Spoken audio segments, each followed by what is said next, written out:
Hey, welcome everybody. This is CP Cards and Dice, and welcome to the continuation of our 10th inning game, 4-4, between the A's at Cleveland.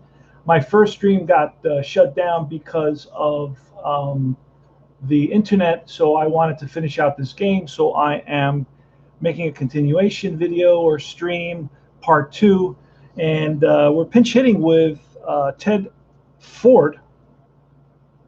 And we're going to put Ted Ford in, well, actually, okay. I'm going to put Ted Ford in the left field. He plays right field and center field. So we're going to put him where Foster is. No, we're going to not do that. Hold on. Let's undo that. Let's put, we're going to put him where the pitcher is. So Ford goes where the pitcher is. And then where Foster is we're going to put the new pitcher, and that's going to be Steve Mingori. And Ford is going to play right field, and that's done. That's how quickly it is to make a double switch using Replay Baseball. We confirm that, and we're ready to roll. Okay. So it's the bottom of the 9th. Nobody's out. Actually, I'm sorry, it's the top of the 9th. The A's are still batting. And we made a double switch to bring Mingori in. And Ford replaces Foster in right field. Mingori, a left-handed pitcher. And Mingori was 1-2 with a 1.43 ERA in 54 games at 4 saves. And runner on first is Bando. Going to try to see if Bando can... no. And we're going to roll also for the wild pitch. We don't get that. And now here goes Rick Monday. And a 67 is a strikeout. So Mingori gets Monday. And that is 1 out. Duncan is up next. And we can again roll to see if we get the stolen base. We do not. And we have to check the wild pitch. We do not. All right, so it's Dave Duncan, excuse me. 57, and that is, oh, just missed being a base on balls. That's a strikeout.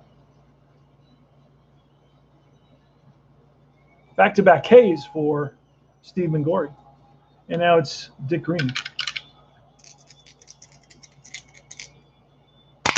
Pitch roll, no one. And it's a 70, and that's strike 3. And Mingori comes in and strikes out the side. We go to bottom of the 10th. Ford is leading it off.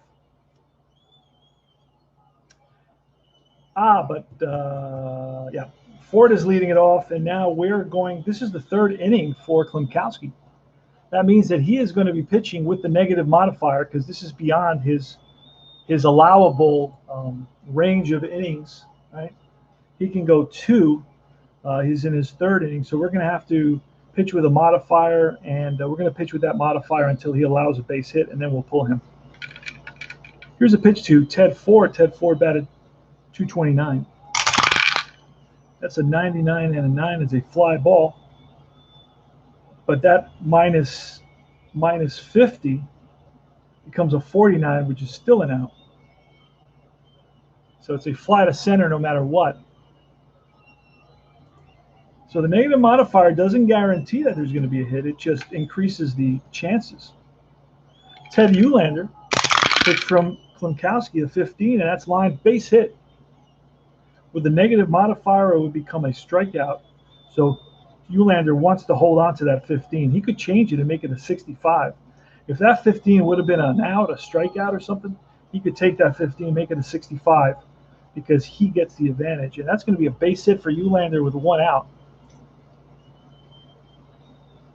And he is a 1D. +2 on Klimkowski, so that make him a 3D. We could have rolled. Doesn't get the lead. And now, and we can roll for a wild pitch. A 3 is not going to do it.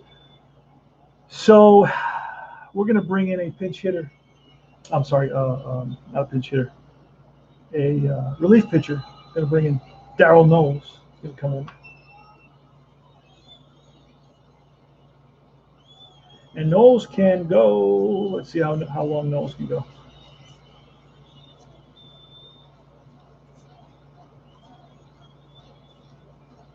Knowles, where is it?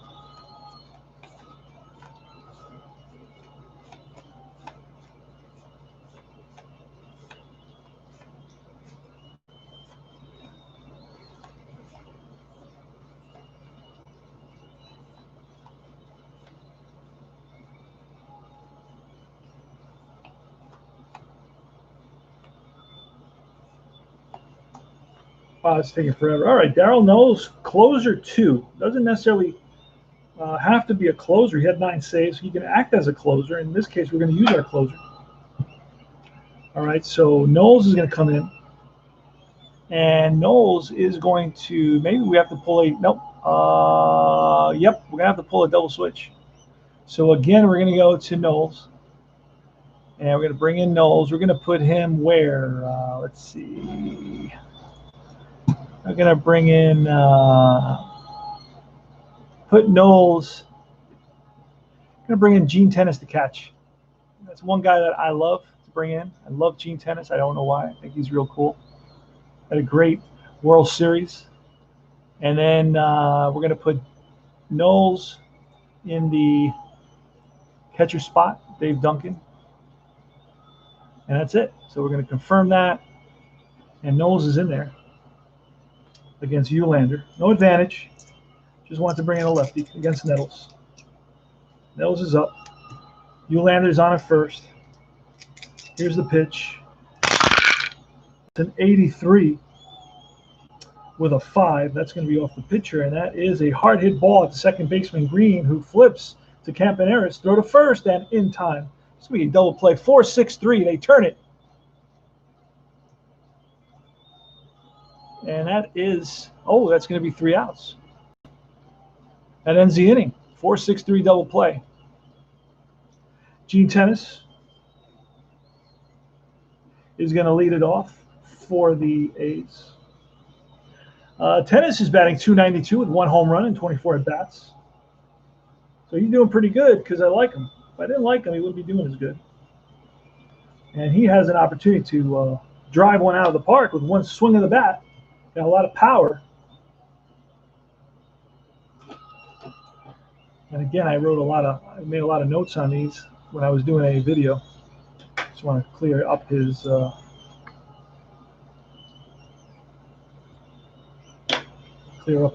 call a bit. All right, so here goes Gene Tennis. Steps in. He's a right-handed batter. Like I said, he bats .292 with 1 home run. We are in the top of the 11th. It's 4-4. The A's have 4 runs, 10 hits, no errors. The Indians are 4 runs, 7 hits, and no errors. And here's the pitch to Gene Tennis. And that is a 54. Unfortunately, that's not going to be a deep drive. Mangori is a hell of a pitch. Oh, wait. Mangori, we got to pull Mangori. You can only go 1 inning. So hold on. We got to bring in a new pitcher. We're going to still use that role. But and I'm not going to look at the pitcher's card, but I did want to pull Mangori because he is a 1. And if I find a 2, I'll let a 2 go 3. But I don't like to let a 1 go 2. It's just the way I play it. Let's see. So we've got Austin, a lefty. We've got Hennigan. You know what? I'm going to try to push Mangori. Because I don't have a lot of guys. I don't have a lot of pitchers in the bullpen, to be honest with you. I know I have 2 guys, Hennigan, Austin, McDowell, and Hand. Now, so I don't know which of these guys are starters. I'm not totally – I think McDowell is my next game pitcher, so I can use him. But the cards tell me who's who. That's the nice thing about this. So I have Hennigan is a closer, so I could use Hennigan. Farmer's not there. Ballinger's not there. Hand is there, and Hand is a starting pitcher. Meshamel is not there. Paul is not there. Hargan is not there or used. Pasquale is not there. Austin is there. Austin is a relief pitcher, is a lefty relief pitcher. Ray Lamb, he's there, but he's used up. That's what she said. Kaiser and Sam McDowell, he's there, but he is also starting pitcher. So I have basically 2 guys to go to. So, oh, 3 guys. All right, so 3 guys. So I'm going to bring in Hennigan. Hennigan, who's my closer, best of the best, and he is coming in to face Tennis. And we rolled for Tennis, and it's a 54 against Hennigan. This is a deep drive. Okay. And we are going to roll a 9 is going to hurt us because that's a deep fly ball. If I roll in the star numbers, in the cross numbers, the symbol numbers. The symbol numbers are 0 to 18 and 90 to 99. So we're going to roll. Could still be a home run. So Gene Tennis swings and drives one to deep left center field. Pinson and Eulander back near the track. And this ball is caught by Pinson at the track because of the ballpark card. It's a 9. It was a 9. It was not a 3, even though I rolled it again. I used the earlier 9. Sometimes I do that. I committed to that number. Anyway, and so it's a fly ball to the track and a deep fly ball. So Tennis gives it a ride. What was it? A deep 8. Yeah, deep fly ball. Pinson makes the grab. All right. So here is the top of the order. Bert Campaneris. Campaneris. That's a 58, and that is going to be a line drive base hit for Campaneris. He's on with a single. And Campy's always a threat to steal, and he tries for the lead at a 42. He's a -1, so a 42, a 2A. A 2A is 0 to 15, 16 to 18. So this is way too high for that. So nothing. He doesn't get the lead. So Campaneris is on at first, and it's Joe Rudy. And let's see what happens with the wild pitch. We don't get the 1. Here's a pitch to Rudy, and a 15 is a strikeout. So Rudy down swinging. Fastball by Hennigan gets Rudy. 2-away. And here's Reginal Martinez Jackson, left-handed hitter. Batting .313 with 4 home runs. And it's a 0-5. That's a deep drive off the bat of Reggie, and that's ballpark. Uh-oh. Reggie got a hold of one, drove it deep to right center field. Back goes forward. Back goes Pinson, and that ball's out of here. Reggie Jackson has given the A's a 6-4 lead in the top of the 11th with a 2-run tater, and Reggie loves to call them taters. And it's Epstein now, he's a left-handed hitter. So Phil Hennigan, the closer for the Cleveland Indians, comes in there and gives up a bomb to the lefty hitting Reginald Martinez Jackson, number 9 when he was with the A's. Doesn't become 44 till later on. Mike Epstein now steps in the box, and that's a 37 off Epstein's card, and an 8 is a fly ball center field, medium center field. Pinson over, squeezes it for the out, and that retires the side. The A's pick up 2 big runs here in the top of the 11th, and it's Darryl Knowles. Darryl Knowles can go 2. He's a closer too, so he can pitch this inning as well. And he's going to be facing Pinson, Fossey, and Harrelson. See what happens. See if the A's can hold on to this 6-4 lead. Hope everybody's doing well. D. Smith. 6-4 now. Yes, sir. Bottom of the 11th. This is part 2. I had to. Something happened to my internet, and it went on the blink, and it cut off my last stream. So I restarted the stream because I haven't played Deep Drive in a long time. Sometimes I just don't care. If it's not a good game, I won't. But this was a 4-4 game in the top of the 10th, and I thought it was worth it. Guys had been around throughout the whole game, so I wanted to have them see that. And also, I want to post this because I want guys to see this game. This game is a really fun game. And I've done this. I've approached it somewhat as a tutorial. It plays very fast. You can easily, by yourself, without streaming, you can play a 20-minute game, 25-minute game easily. And it has all the nuance, all the details of any other game. It has only two front and back charts, and then, of course, a 1 front and back rule set. And once you learn it, it's all, I barely have to look at it, just on some things that don't happen very often. So it's Vada Pinson. He's a lefty hitter versus Darryl Knowles. Here's the pitch from Knowles, a 0-4, and that's line base hit to right, and that's played on a hop by Jackson. So the Indians don't give up, and they have their lead runner on at first. Fossey, not a really good hitter, although he batted 276, so he's batting under what he should be. And we're going to roll for Pinson. I don't know what kind of base stealer he is, but Knowles, he's a 3A, not a bad base stealer. And let's look at the catcher Tennis. Tennis doesn't give up anything, and Knowles doesn't give up anything. So he's a 3A. So we're going to take a quick peek at that. 3A says 0 to 23. We're going to roll the 2 D10 red and white. That's a 21. What did I say? 0 to 23. And there goes Pinson. The throw down from Tennis. Not in time. It's a stolen base.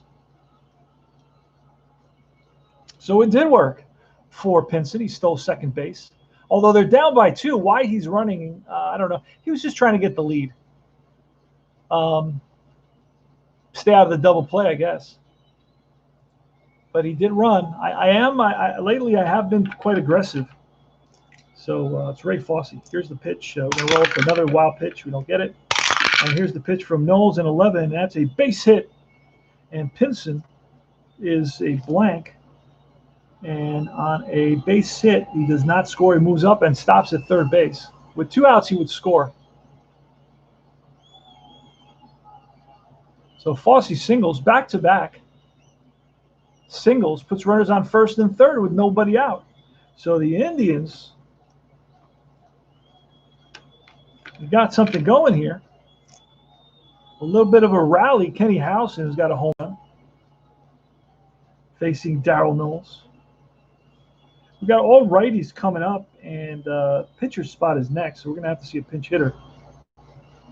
See what happens. Kenny Howson, pitch from Knowles. Now let's throw for a wild pitch. A 1 would be a wild pitch.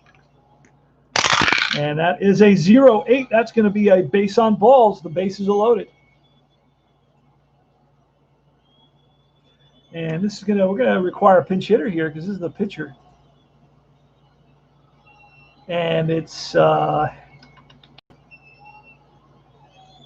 Hodge, Camille, and Hinton. Hodge, Camille, and Hinton. Let me look and see who came into this game. Yeah, he just came out with the '94 season as well there, Dave Smith. Let me take a quick look at the box score for this game. Now let me see who was pinch hitting.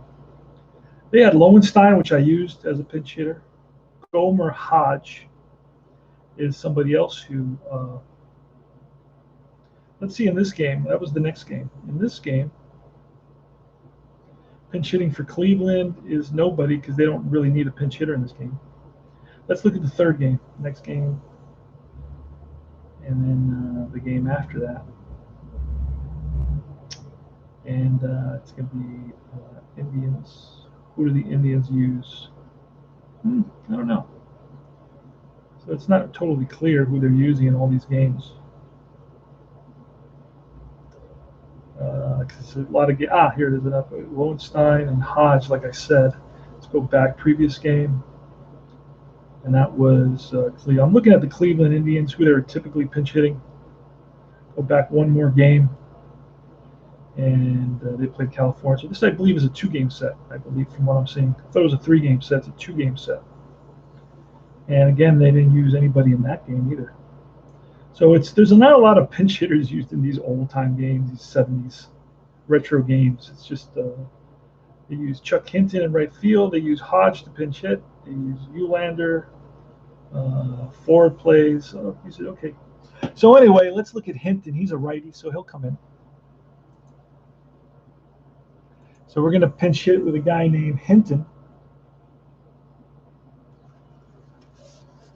It's a 6-4 ball game. In the bottom of the 11th inning, the Indians have the bases loaded, nobody out, and Chuck Hinton, he's a righty specialist. So if Daryl Knowles were a lefty specialist and he's a righty specialist, he would actually get a 50-point advantage. It's not as easy for a batter to get an advantage over a pitcher as it is for a lefty specialist pitcher to get an advantage over a batter. That is the purpose of the lefty specialist, the loogie. And that's why he designed this rule. So that's how I remember the rationale and the logic behind it helps me clearly characterize this rule. And again, I'll read it right here. The batter advantage exists if a pitcher is fatigued, which Daryl Knowles is not. A left-handed specialist batter faces a right-handed specialist pitcher, which is not the case, or in reverse, a right-handed specialist batter, which he is, faces a left-handed specialist pitcher. So if Daryl Knowles were a guy with a circle around him, that would make him a specialist, and Hinton would have an advantage of a 50-point advantage. And I showed you in the video how that's done. Okay, so there's no advantage here. It's straight up Daryl Knowles versus Chuck Hinton. Bases are loaded.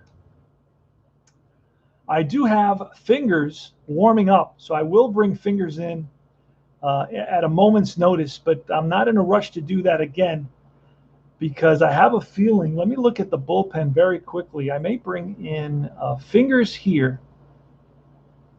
And that I don't know that does. Let me see that. Now, a pitcher advantage exists if the left-handed specialist. No, that's not the case. A right-handed specialist batter faces a left-handed. A right-handed specialist batter faces a right-handed pitcher. So if I did bring in. Okay, so I'm going to do that. I'm going to bring in Fingers. I still have 3 relief pitchers, so I'm going to bring in a righty Fingers. So I'm going to show you how this works. Now, this could lead to an additional substitution by the offensive manager, right? He could say, well, you know what? No, you're going to bring in a righty. Well, what am I? I'm going to bring in a lefty. Who do I have? So that could happen. So Fingers is going to come in.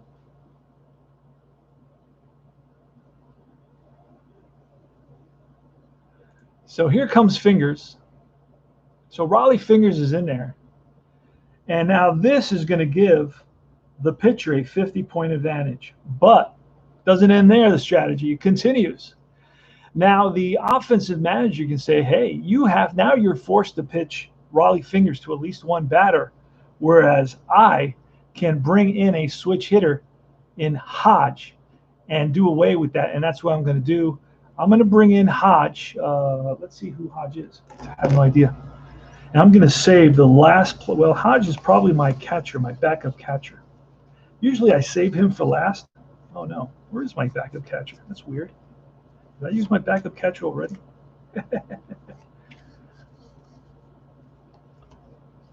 I don't even know where my backup catcher is. Let me look and see where my backup catcher is. That's weird. Oh, Hinton is my backup catcher. Holy crap. Do I have another backup catcher? I didn't know that. I wrote a lot on when I did I wrote on these cards. Ray Fosse. Yeah, Hinton is my backup catcher. Ooh, so I may be stuck. Although I play actual, back in these days, I mean, the catcher goes the whole game, and I don't play injuries really. I don't even look at injuries, so I could just bring in. Yeah, I'm going to do that. I'm going to, but this guy plays in like every position. He plays left field, first base, right field, catcher. And I only have 2 guys left on the bench, and I'm in the but you know what? They're down 6-4. Okay, so let me bring in Hodge. Hodge is going to come in, and that's going to erase the modifier, the negative modifier that Cleveland would have faced with the righty facing a righty specialist. See, he's a switch hitter. So that gets erased. They're straight up, bases loaded. Hodge had 1 home run in 90 plate appearances, so he has some power. At a 205. But let's hope he gets a hit here. We're going to roll for a wild pitch. We don't get it there. And that's it. So the infield is back, hoping for a double play ball. Any hard hit double play to second base or shortstop, or even to any of the infield, is going to lead to a double play. So we're hoping for a hard hit ground ball. That'll let one run score, but it'll give us 2 outs. So let's hopefully that happens. Let's see what Raleigh Fingers can do. Fingers on the mound, looks in for the sign, and here's the pitch. Bases loaded, 6-4 A's, bottom of the 11th. Cleveland with the bases loaded. It's a 93 and a 0. That's going to be a line drive. Shortstop. Now this could mean a double play. If we roll 0-9 or less, it's going to be a double play. Line out to shortstop. Campaneris stabs at it, and no double play opportunity. So it's going to be an L6. Everybody holds. So Gomer Hodge lines one, but right at Campaneris. Gomer Hodge, what a name. And the next batter is Eddie Leon, right-handed batter. But he's not a specialist. Now, I created that circle myself when I was doing a tutorial. There's a tutorial out there. I got a bunch of tutorials on this game. And I was doing a lot of writing on the cards to make different situations. So I have a lot of writing on Cleveland. All right, so it's Leon with the bases loaded, 1 out, 6-4 A's in the bottom of the 11th. I do not know. Oh, RJL is back, yes. Our stream got broken up, and this is a pretty good game here. So it's 6-4. It was a 2-run shot by Reginal Martinez Jackson in the top of the 11th that put the Oakland A's up by a score of 6-4. Now in the bottom of the 11th, it was Darryl Knowles on the mound, and the bases became loaded, and they brought in Raleigh Fingers, and he's retired the first batter on a line out. So there's 1 out, bases loaded, 6-4 A's, and Cleveland. Eddie Leon was a 261 batter. I'm going to roll for that wild pitch. We don't get it. And here's the pitch, and that is a 78 and a 6. And a 6 is a hard hit ground ball right at the second baseman, Green, who flips to Campaneris, throw to first, in time, ball game over. And double check that. It's a hard hit ground ball with the bases loaded. It says K. And a K is runner on first, out in the front end of the double play. Runners advance. In our case, ball game over, and Raleigh Fingers is going to pick up the save. The A's win it by a score of 6-4 on a 2-run shot in the top of the 11th off the bat of Reginal Martinez Jackson.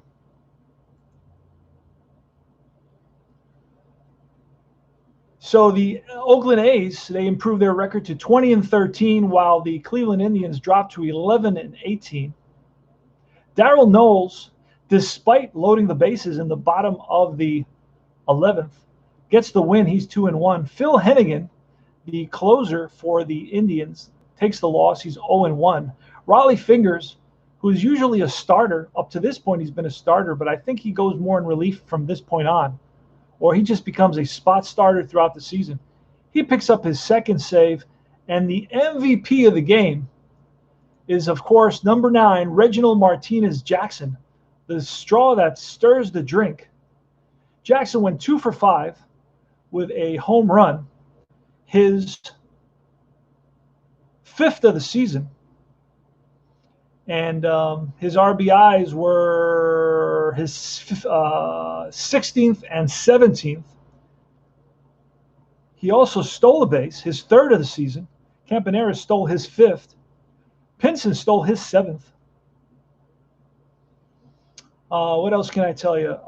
Segui, the starter, gave up 4 runs in 7 innings pitched, and his ERA ballooned to 185.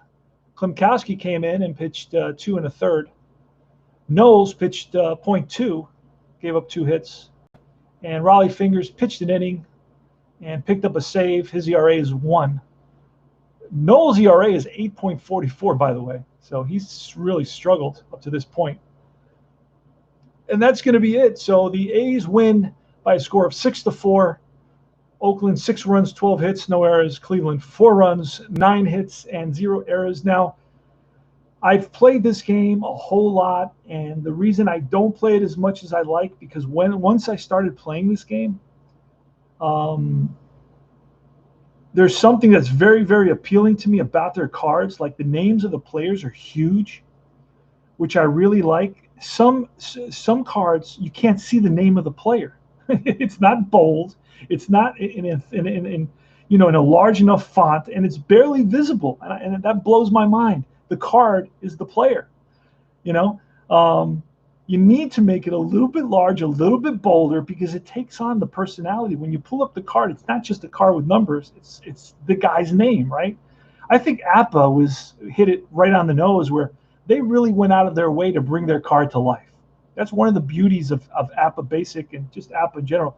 Their card has a big name, and it tells you his height, his weight, his hometown. They really spent a lot more time doing, his nickname, player personalities than they did really a pitcher grades. Which I wish they would have spent a little bit more time on pitcher grades and a little bit less time on batter nicknames, player nicknames. But that's okay. Every card has a personality in Appa, and that's one of the things that is really reflected in the deep drive baseball cards, which I really love. And they're a perfect size to protect, although they're only PDF, so I can make this 1,000 times and enjoy it. If I lose a card or if I write on a card, and I do write on the cards, I will change. If I think a guy has been undervalued, I will change it, and it's not the end of the world. The game's not going to, very little gets thrown off by little minute tweaks of here and there. But anyway, what else can I say about these cards? Super easy to read, very clear. It tells you what everything is, wild pitch. And that's the beauty. Sometimes you have to guess, or you'll have to look at a separate document on some game cards, right? It'll have numbers, but it won't tell you WP is a C. Like it won't say wild pitch on this pitcher card. It'll just give you a number in the upper left-hand corner. And you're like, what is this number?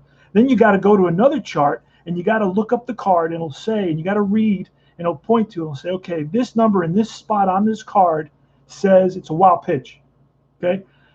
No, not with this game. This game very clearly says wild pitch, balk, which I don't agree with. It shouldn't even be on there. Balk is like something that happens every 30 games. It shouldn't be on there. Very few pitchers have, balk. But anyway, that's a whole different story. Unless it's like 1988. Then okay. And you could have a separate sheet for that. That I think is taking up space. And this is a pick off. It's okay. I don't know. I guess some players pick off a lot of batters. I'm not sure. I didn't look at those stats, so I wouldn't know. But days numbers of rest days, do I really need that? Batting tells you the letter that he bats if you don't get a pitcher hitting card. Some relievers don't have pitcher hitting cards, but some do. It depends on how many times, how many at bats, and how many innings he pitched, and so on and so forth. But it's the section where the out section is very easy to read. I would like it a little bit larger. He has some extra space up here. I'd like it a little bit larger. He could push out the outs just a split, just a millimeter up, a couple millimeters up, and enlarge the font on the outs, because you're always looking at the outs 70% of the time. So make the stuff that I'm looking at a lot a little bit larger, and then the stuff that I'm looking at a little bit not as large. Like deep drive, you don't look at it that often. So could you make it just a tiny bit smaller? I think you could. You make this a little bit bigger because you're looking at the outs, like I said, 70% of the time in baseball, you're making an out. So the thing that you look at the most, I would make larger. The thing that you look at the least, like balks, you can make that real tiny. It's not going to kill me. Wild pitch, I don't look at that often. You can make the wild pitch smaller and the letter just keep it the same, just to make more space. But that is one of the approaches that Chris Witt, the designer, had in mind. He said he wanted to create a clean card, not an overwhelmed card, not an eye chart card with so many small font results that it just becomes just a total chaos to read. These are very clean, crisp, sharp looking cards, easy to read. The name is in big bold letters. They have colors, team name is clearly defined on the top. You don't have to search around for 2-letter abbreviation, which I hate. Appa does that. They have all these stats, and then at the end of the stats, they have these three little letters, and I got to figure out, okay, what is that? What team is that? Blah blah blah. You know, they got New York N or New York A, and I just don't like. And then I don't like that. I like it nice and clear. This guy plays with Cleveland, and it comes with every player. And I don't want to go on and on and on about this game, but I really, really enjoyed this game. And my whole point was, I haven't been playing it in the last 5 weeks because when I start playing it, I can't stop. You get caught up in the game, and you want to know your replay. You want to know how these guys are doing. Like Reggie Jackson didn't hit a home run in a month, and now in the last 20 at bats, he's got 5. So that's the nature of the beast, and I was waiting for that. Like I was waiting for him to explode, you know. So now he's back up to where he normally would be had he been hitting home runs the whole first month. So I've completed about 1 month of games with my 71 replay. I've played all the games. So we're going to go to game 2 now. And Replay Baseball PC game does all the data for me. So I don't have anything to worry about. I automatic play the day. It takes me to the next day. I automatic play that day, and then it stops at Oakland. And Oakland, again, is going to face Cleveland. It's going to be Dobson against McDowell. And let's quickly look at that. Chuck Dobson is going to pitch for the A's. And he just joined the team. I think he was injured. He came off an injury. So Chuck Dobson was 15-5 with a 3.81 ERA. And he will, and I'm going to have a batter card for him, almost guaranteed. I have a pitcher batting card for Chuck Dobson because this is a lovely game, which, let's see. There it is. So he does have a pitcher hitting card, and everybody, Angel Mangual replaces Monday in this game in center field. So that's one guy I got to pull. Angel Mangual. I'm using actual lineups. So please join the Facebook Deep Drive group so you can, partake in all types of discussions and data and information and tutorials and questions and so on and so forth. Plus, they got a good one on Delphi as well, Delphi Deep Drive. So Mangual is there, and we're going to get Sam McDowell. He's a left-hander, southpaw. He was 13-17 with a 3.40 ERA.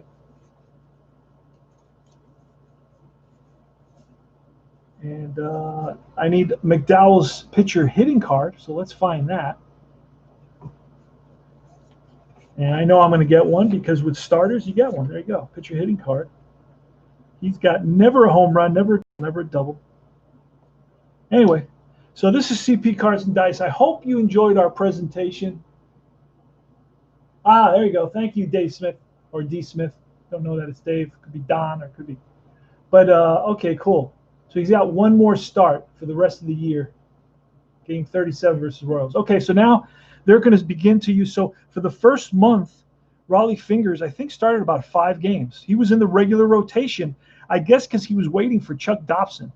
Chuck Dobson just joined the rotation, and now they're sending Raleigh Fingers to the bullpen. So that's probably what happened. Okay, and that's going to be it. So I hope you enjoyed the presentation of Deep Drive Baseball today. It's a 2-part because my stream bugged out on me in the first part. It got up to the 10th inning. And then it was exciting. It was 4-4 in the 10th inning, and I wanted to continue it. And also because I haven't played Deep Drive in a while. Beautiful cards. I got the whole thing going here. And next game, and I'm going to play it now. Now I'm all into this. It's going to be McDowell versus Chuck Dobson. Let's get McDowell's pitching card. So McDowell versus Chuck Dobson in Cleveland at Cleveland Stadium, 1971. And here we go. We're setting up. So I will see you guys soon. Thanks for stopping by. Adios. Hasta la vista. CP Cards and Dice. And it's Cards and Dice TV.